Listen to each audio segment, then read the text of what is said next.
Welcome back to StoryTube. You might notice immediately that I'm in a slightly different location, which is about 1 meter away from the usual location, but with a different background. And today I wanted to sit on the sofa because I want to talk about comfort and I want to talk about comfort reading. So I am wearing my Niall Horan t-shirt. I have a nice cup of coffee. Dexter the Dragon is with me, and I'm surrounded by books that I love.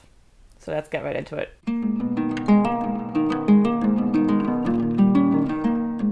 So the basic idea of this video is to give you a bit of a list of my comfort reads, but before I get to that, I wanted to talk about comfort reading in general and why I think it's important and why I think it's important to me. So I've always been a big rereader and a big comfort reader.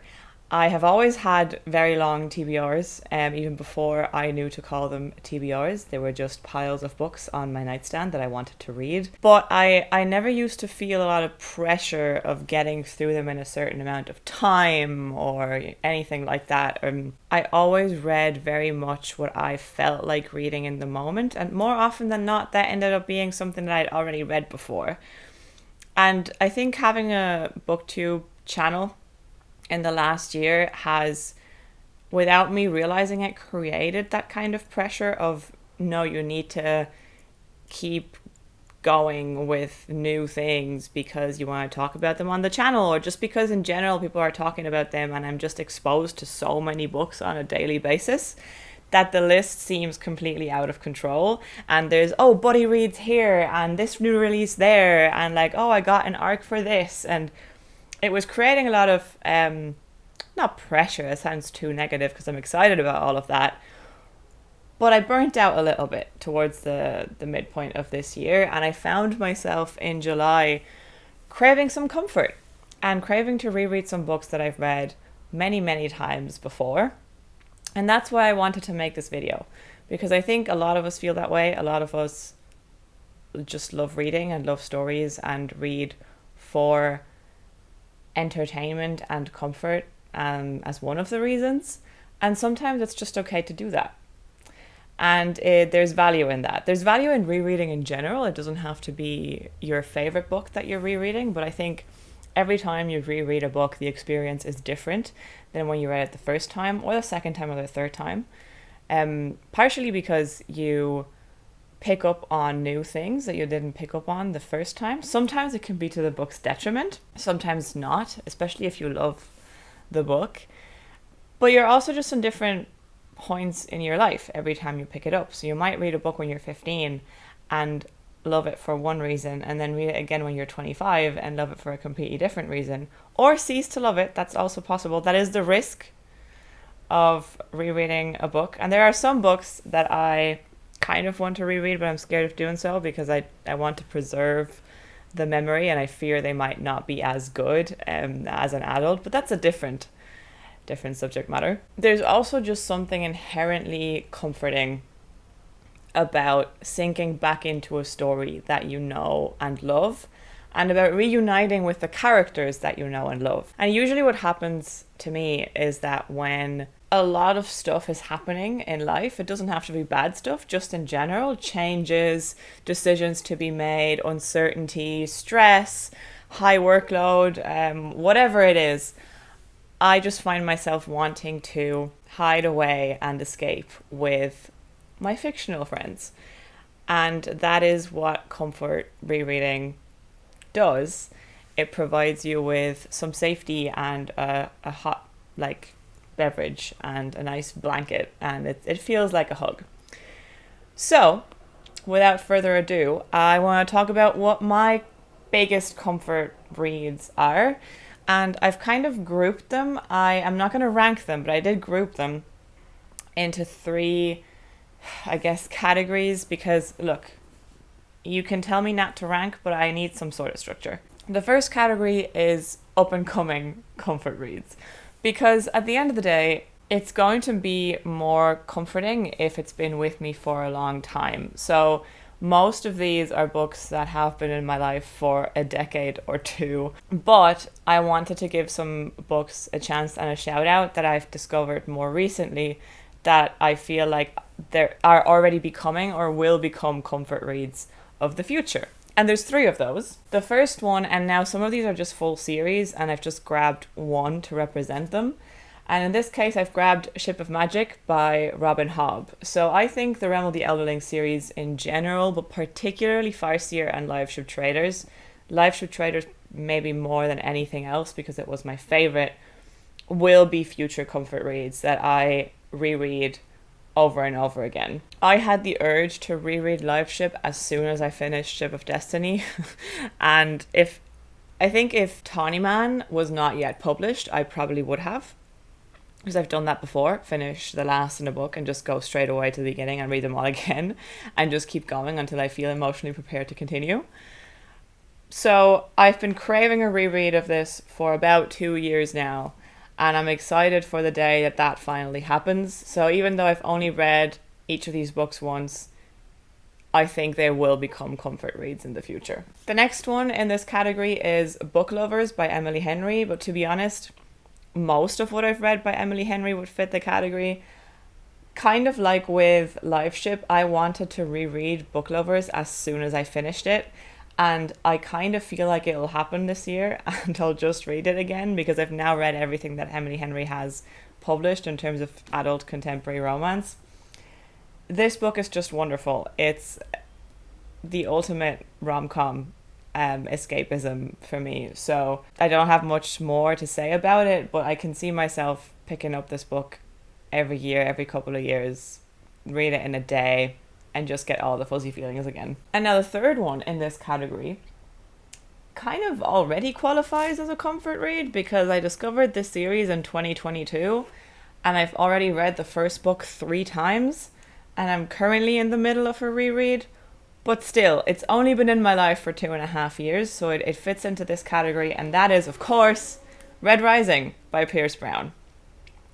And here is my beautiful signed hardcover edition that has been on my shelf for about a month. I was considering showing the paperback instead because that's the one that I've read 3 times, but I just want to show it off. Yeah, like I said, I've read this book 3 times. I think the full series will be a comfort read, but particularly that original trilogy because I don't know how comforting Dark Age can possibly be. Depends, I guess, on how Red God ends. So I think definitely it's a series that I'll reread in its entirety over and over again, and I'm already doing that. But particularly the original trilogy, I think, will be comforting because they're also shorter and I can just sink into them and read them very, very quickly whenever I need something like that and whenever I miss the characters. I did want to say in this context, since I bring up the difference between the original trilogy and like the sequels potentially, my comfort reads aren't necessarily my favorite books. All of the books on this list in this video are some of my favorite books of all time. But for example, spoiler alert, The Power of the Dog by Dawn Winslow is not in this video. It is my favorite book of all time, or one of them anyway. But that is not a book that I go to for comfort. It is a book that I reread and that I enjoy and love rereading and that I'm impressed by. But it's not something that I go to when I want to be swept away and escape and, be hugged by some fictional characters in a fictional universe. So the second category of comfort reads are books that have been with me for a long time, but that I haven't quite reread as often as the ones in the third category that we'll get to. So it's kind of an intermediate one. Comfort reads that have kind of snuck up on me, maybe, or that I wouldn't have thought were comfort reads, but they are. You get the gist. The first one on this list in this category is One Day by David Nichols. And the reason this is not in the third category is simply that I was first introduced to the story by the movie with Anne Hathaway and Jim Sturgis. And I have actually only read the book once, and then I've watched the movie like a million times, and I've watched the TV show like 3 times, even though it only came out 5 months ago. And I love this story, and I will absolutely revisit it in every single form that it's out there, which is now 3, which is wonderful because they're all good, for the rest of my life. And I don't want to spoil anything for you, but this is, I mean, it is a kind of a romance between two best friends over 20 years that always, well, they don't necessarily meet, but we follow them.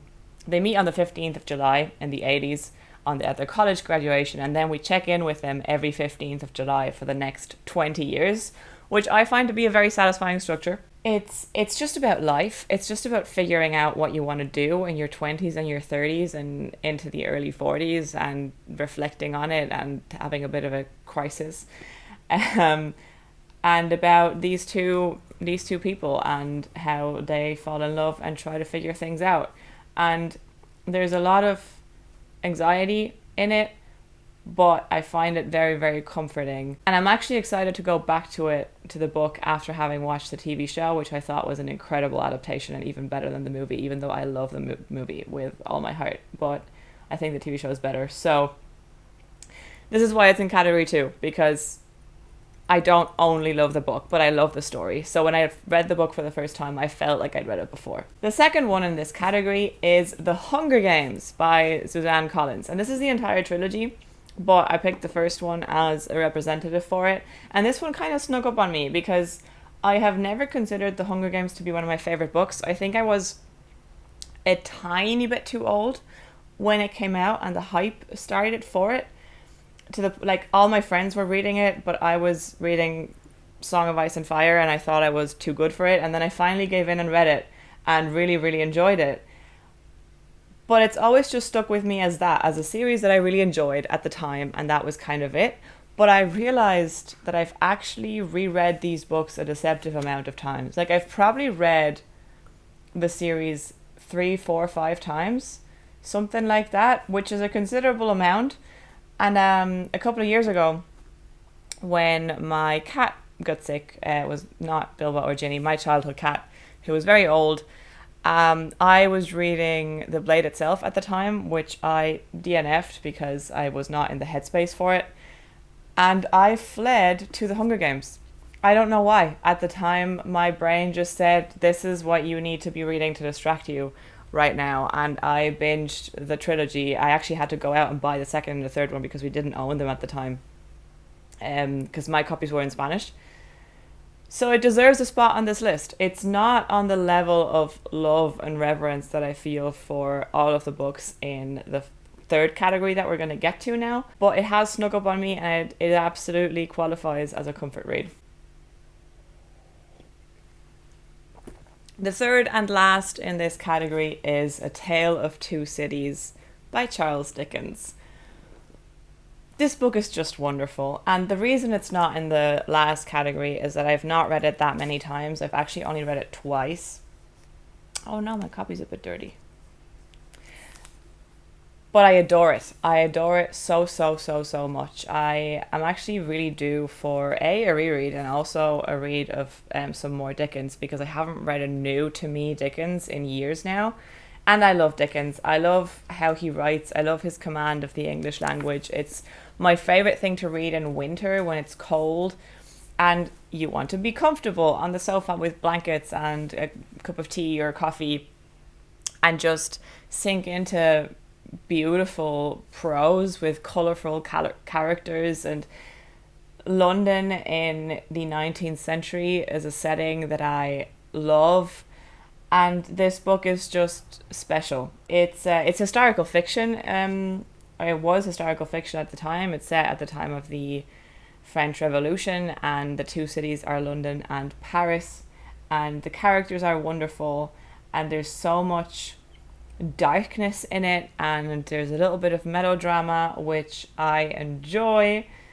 And it's just a beautiful, gorgeous book, and it's so quotable.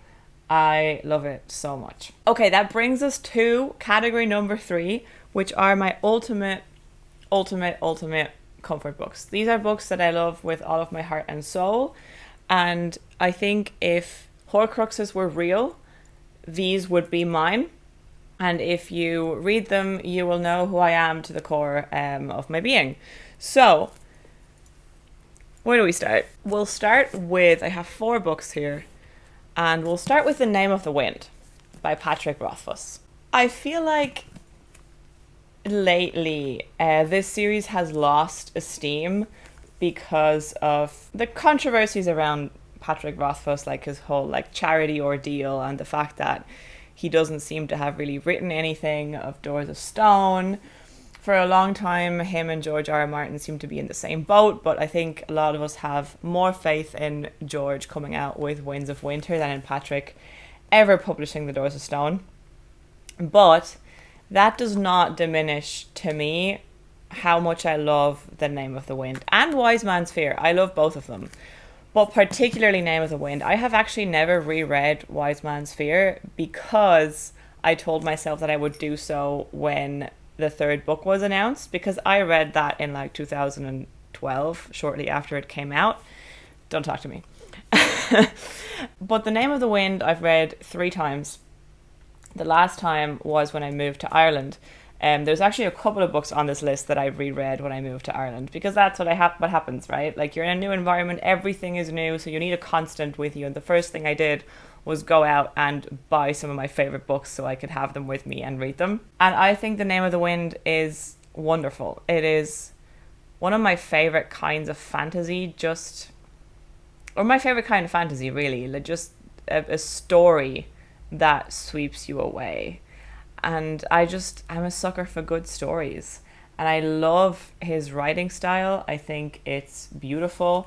At the time when it came out, and when Wise Man's Fear was coming out, it was a book that really transcended genre. You had a lot of people reading The Name of the Wind that didn't usually read fantasy or didn't usually read at all. Like, it was huge in my friend group when I was like 16. Everybody was reading it and talking about it and theorizing about it. And I think that's part of why I have such fond memories of it. But also, what always stands out to me is the description of music in it. Now, there's a lot of music in fantasy because we have taverns and bards and that sort of thing. But in this case, there's a main character who loves music, whose life revolves around his love of music, and the descriptions of it are absolutely beautiful.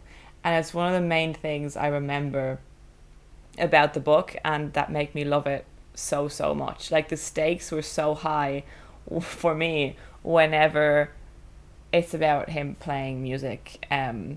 Also, the fact that it's very important, like, his financial situation is very important, as in his financial situation is terrible, but that is consistently important to the plot, and he constantly has to worry about how to get money, and I just find that interesting in a fantasy setting. I also just love the university setting and like the library and all that kind of stuff. I'm a sucker for that. So it's one of those books that's kind of written for me. And I get it, if people are not into it, that's fair enough. But sometimes I need to remind myself that this is a book that I adore, and not let myself be influenced by a lot of like disinterest and negativity around it now, just because of the lack of a third book. But yeah, Name of the Wind, I will love it forever, even if we never get an ending to it. Next up, I said that The Power of the Dog was not going to be on this list, and it's not, but the one that is The Winter of Frankie Machine by Don Winslow. Now, this is the English cover, and this is my Spanish edition that I first read when I was 16 years old. So this was the second or third Don Winslow that I ever read. I actually can't remember if I read this or Power of the Dog first. I think it might have been this, but I'm not sure. But I used to carry this book around with me in my bag all the time when I was 16. It was between the ages of 16 and 18, probably. And so I lived in a small town, and if I wanted to go into the city to meet my friends, the bus took about an hour to get there. So whenever I was on the bus by myself, I would have a book with me, but I always had this. So sometimes I didn't have anything else, and I would just constantly reread this. So throughout my last 2 years in school and all the exam stress and, that kind of thing, college applications, blah, blah, blah, I was just constantly in the middle of rereading The Winter of Frankie Machine. And look, this is a book about a 62-year-old retired hitman for the Italian mafia in California. I don't know why this was so comforting to a 16-year-old girl, but I think what it has in common with every single book on this list in this video is that it's a book that I sink into like that effortlessly. And that is the reason that I fled to it so much whenever I just needed to decompress from like having to study and like things like that. I later continued to do that throughout college. For example, whenever I was nervous, like really anxious, I would just pick this up and it would entertain me and grab my brain. So the anxiety just didn't have any space in it.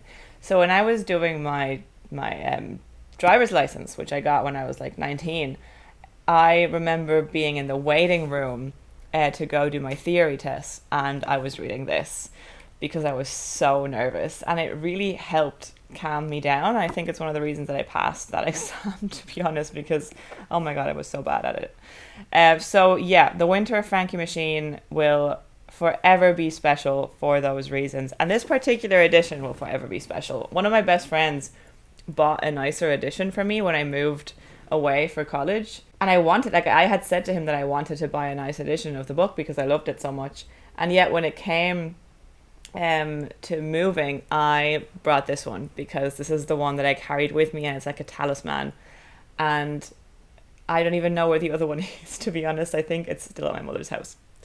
But yeah, The Winter of Frankie Machine. We are getting to the end. There's two more, and okay, so I'm just gonna grab the first one that's here, and that is Harry Potter. So I have Harry Potter and the Philosopher's Stone. Obviously this stands in for the entire series.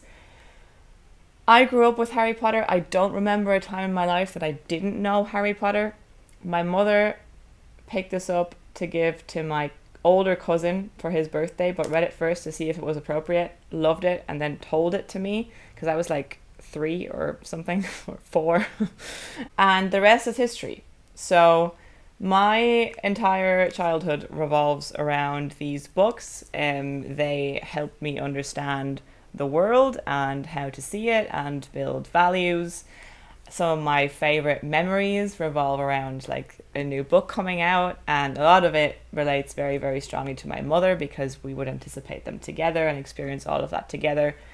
And it developed its own little language in our home, and they are incredibly special books, and kind of like Frankie Machine for that period of time that I was describing. In the case of Harry Potter, that applies to my entire life. I am always in the middle of rereading Harry Potter or taking a short break between rereads of Harry Potter, kind of like I'm always in the middle of rewatching Friends, to be honest. So this kind of happens every year because I don't really audio, but I audio Harry Potter because I used to listen to them on audio as a kid, so the audiobook itself has nostalgia to it. I could not tell you how often I've read them. Upwards of 20 or 30 times, for sure. Yeah, they just, they've been with me for so long that they transcend being books. They're just a story that is a part of my consciousness, and I can't really separate it from who I am as a person. So Harry Potter. The last one, if you've been following this channel for a while, or you know me, you can probably guess what it is. So the last one is, to be honest, like the Shadowhunter Chronicles in general by Cassandra Clare, but particularly Infernal Devices, which is one of the trilogies. This extends to Mortal Instruments as well. I have read those many, many times, but I'm going to focus on these. And the reason I left them for last is that this is kind of the reason I wanted to make this video, because the books that I craved to reread in the last month were these. I adore these books. These books were made for me. They were written for me, about me, and I will love them forever. They are very melodramatic and wonderful, and they are infused with a love of words and stories and literature. And I mean, what's more comforting than that? They're also just very funny. very funny and silly. This is my sense of humor. My sense of humor is not sophisticated. It is quite ridiculous, actually. And Cassandra Clare just never fails to make me laugh.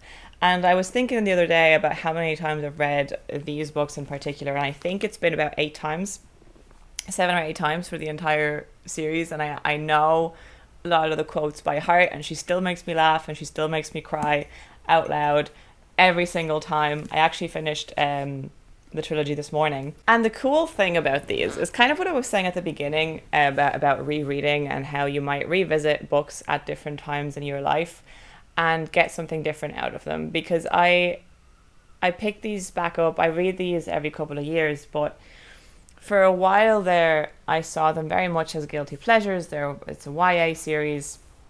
It is very melodramatic and romantic and like, oh. So it was like just kind of a guilty pleasure for me. But the last time before this time, so like a couple of years ago that I reread them, I found a few things to connect to that I didn't find the first few times when I was like 15, 16, 17 years old. Because at the time, I loved them purely for the superficial story and the drama and the characters. And now I still love all of those things and I have a lot of nostalgia for it, but I also have gained a whole new world of appreciation for what Cassandra Clare is doing. I've also heard her talk about them and how she researched it and how the main character loves books and loves like certain specific books that she names, and the series itself is kind of written as if it was in the style of one of those books. So she gets to live out her own fantasy of the novels and the stories that she likes.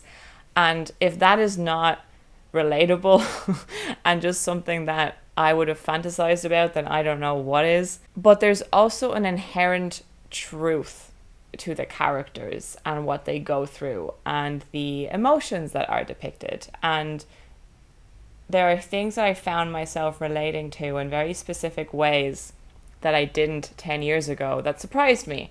And there's a surprising amount of depth, I think, in these books, for me anyway. And I wouldn't recommend them to everyone and anyone because I think it's a very specific style that many people might not be into, and that's fine. But they are absolutely wonderful to me. And I think over time they have become kind of the ultimate comfort read. So that's the Infernal Devices by Cassandra Clare. This has become a longer video than I thought it would be. My coffee is almost done, but still getting a bit cold for my taste, so I'm going to go finish that. But thank you for watching. I would love to know what your stance is on rereading. Do you reread frequently? Do you try to stop yourself from rereading? Do you give in? Like, what's your relationship with rereads, and what are your comfort reads? Do you have any? What are they? Do any of them overlap with mine? I would love to know. But yeah, give us a like if you enjoyed the video, and if you'd like some more videos of this style, maybe a bit more informal. What do you think of the new setting? Let me know in the comments. I'll chat to you there. And if you're not subscribed to the channel and you liked what you saw, consider subscribing. You know the drill. Thank you for watching. I'll see you next time.